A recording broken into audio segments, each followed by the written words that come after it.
Isso é uma bela questão.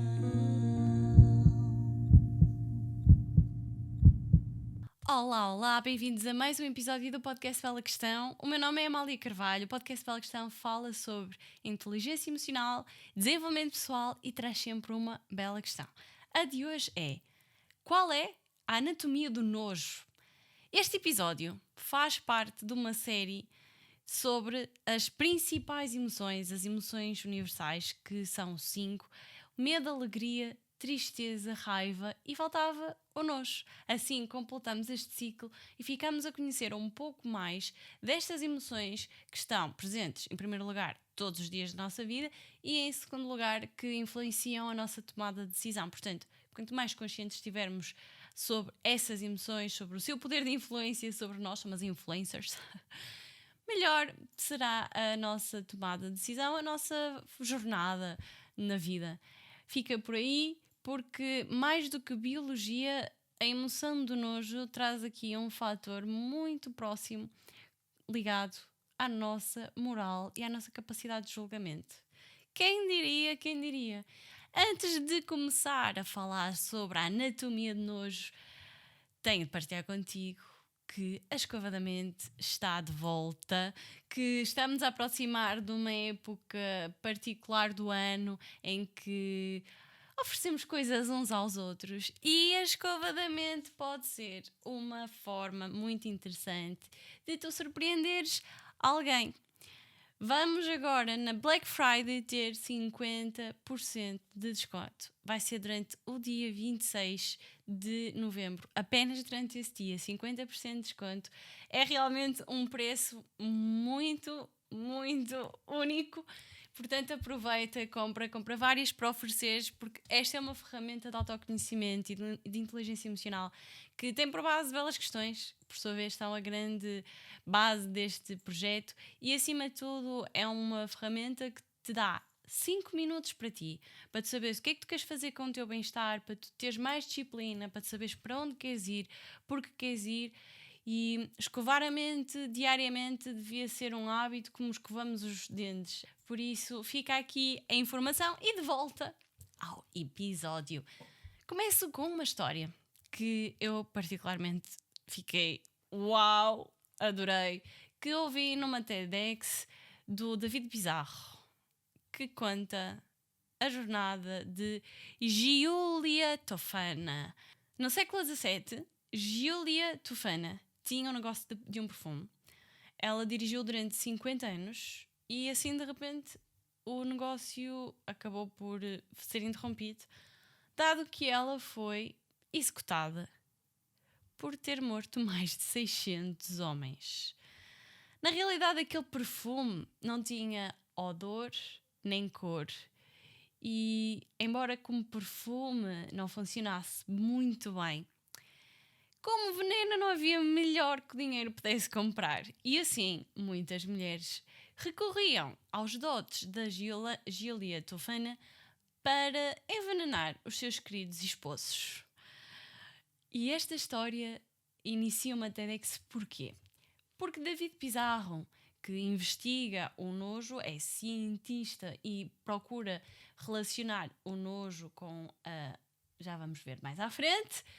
E inicia isto para trazer um argumento muito forte, que é: nós, enquanto seres humanos, nascemos com um sistema de detecção de veneno em nós. Esse sistema, se tivesse que ser resumido numa palavra, chamaria-se, adivinha só, nojo. E é muito interessante perceber que um recém-nascido, um bebê muito pequeno, já traz efetivamente esta característica, que é: se tu lhe deres, por exemplo, a provar um sabor mais ácido ou mais amargo, ele vai fazer uma expressão, que é normalmente o enrugar o nariz, o deitar a língua de fora, os olhos e a testa ficam meio franzidos e há uma expressão que no fundo traduz a aversão que se sente em relação a esse ou líquido ou o que quer que seja que estamos a ver.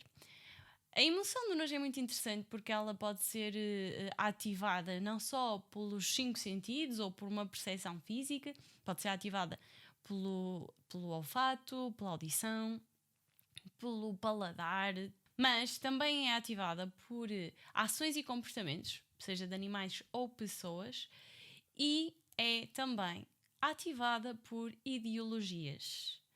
E é aqui que a anatomia do nojo se torna super útil para qualquer pessoa. Em primeiro lugar, percebermos que a utilidade primária do nojo está relacionada com o nos proteger de algo que possa estar contaminado.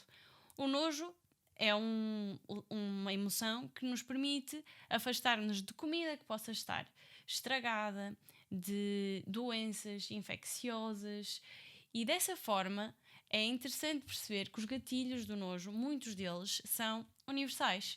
E as palavras que eu vou dizer de seguida vão provar um ponto interessante, que é: o nojo é uma das emoções mais fáceis de sugestionar.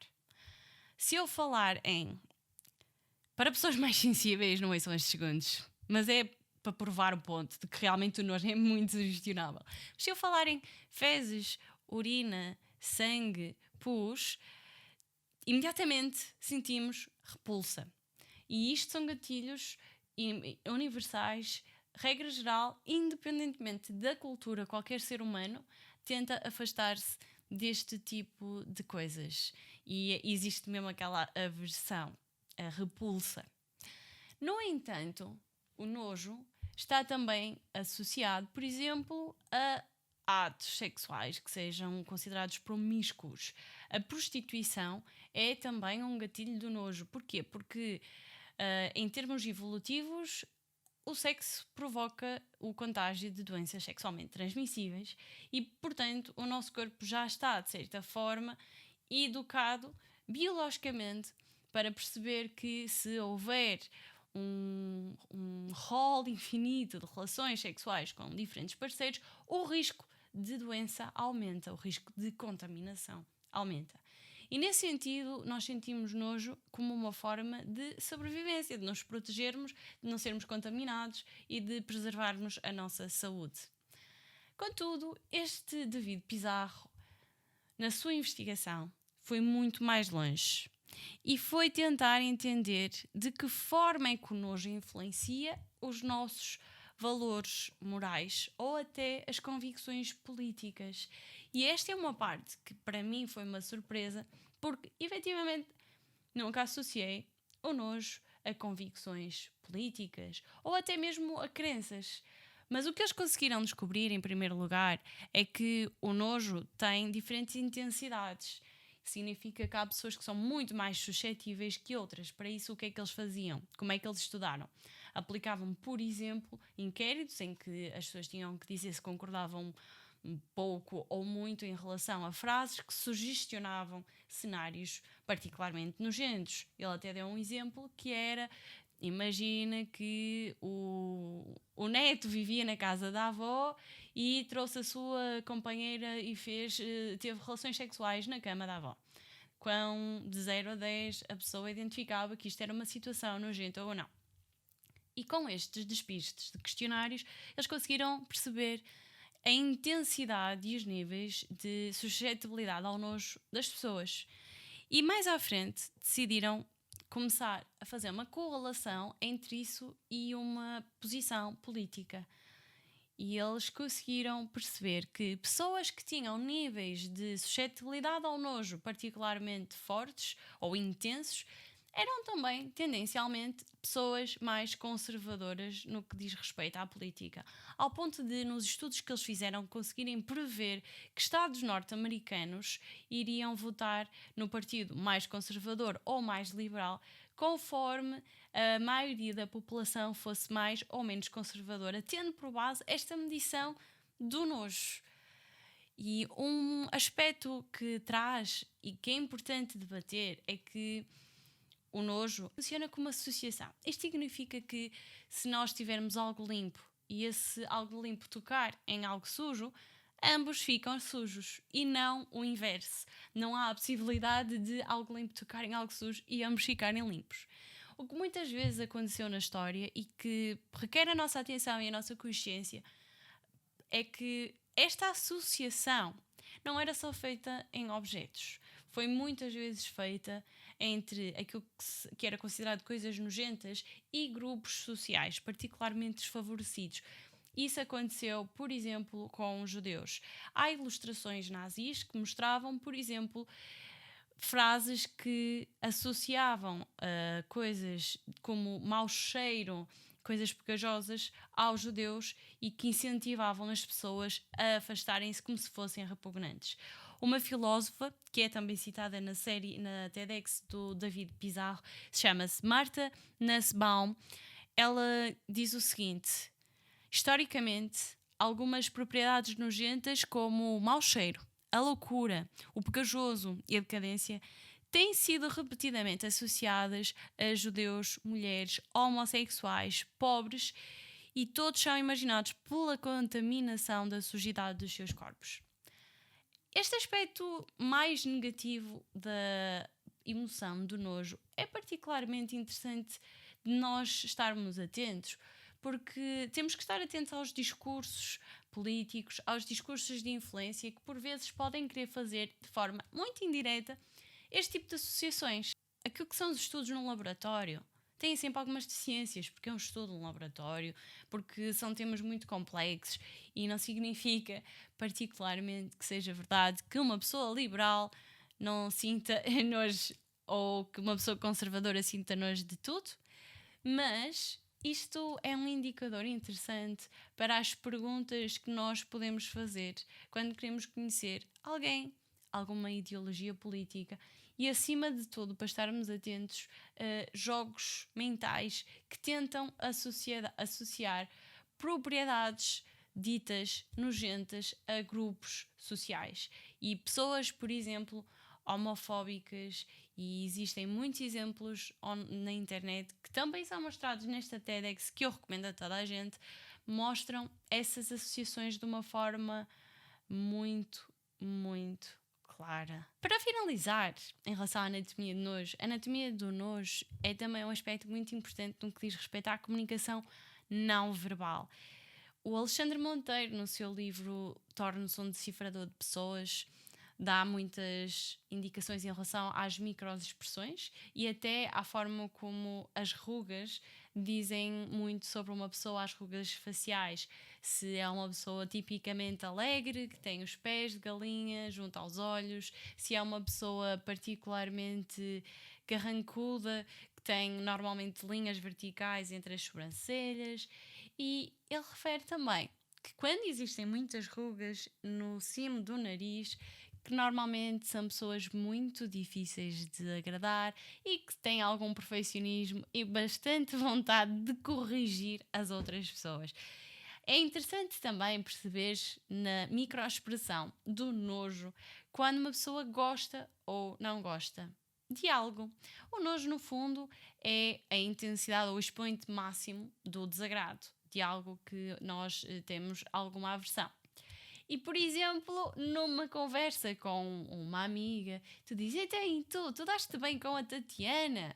E ela diz: sim, mas faz uma microexpressão de enrugar o nariz. Se calhar aquele sim, na verdade, queria dizer um não. Então, estares atento à microexpressão do nojo numa pessoa pode-te dar uma indicação daquilo que ela efetivamente gosta ou não.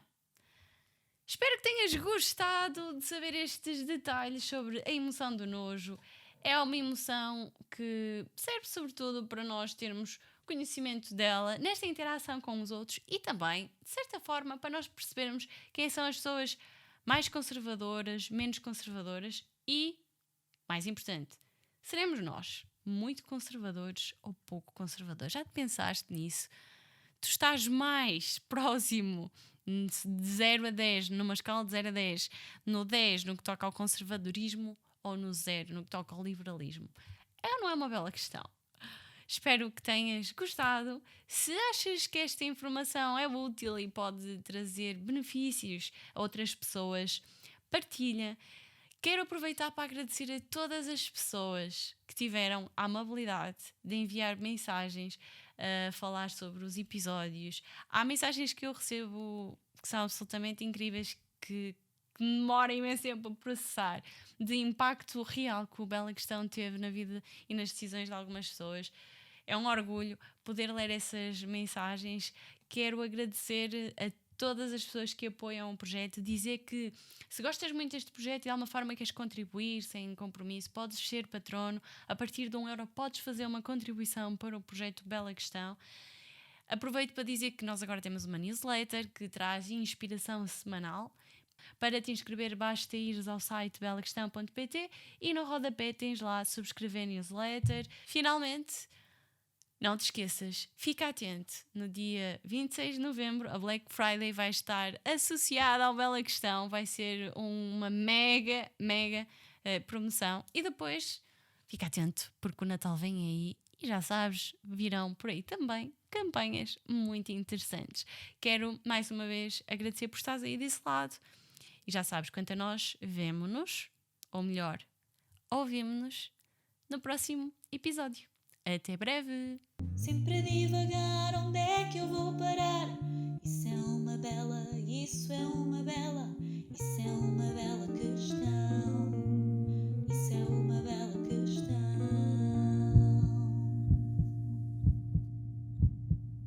No século XVII, Júlia... No século XVII,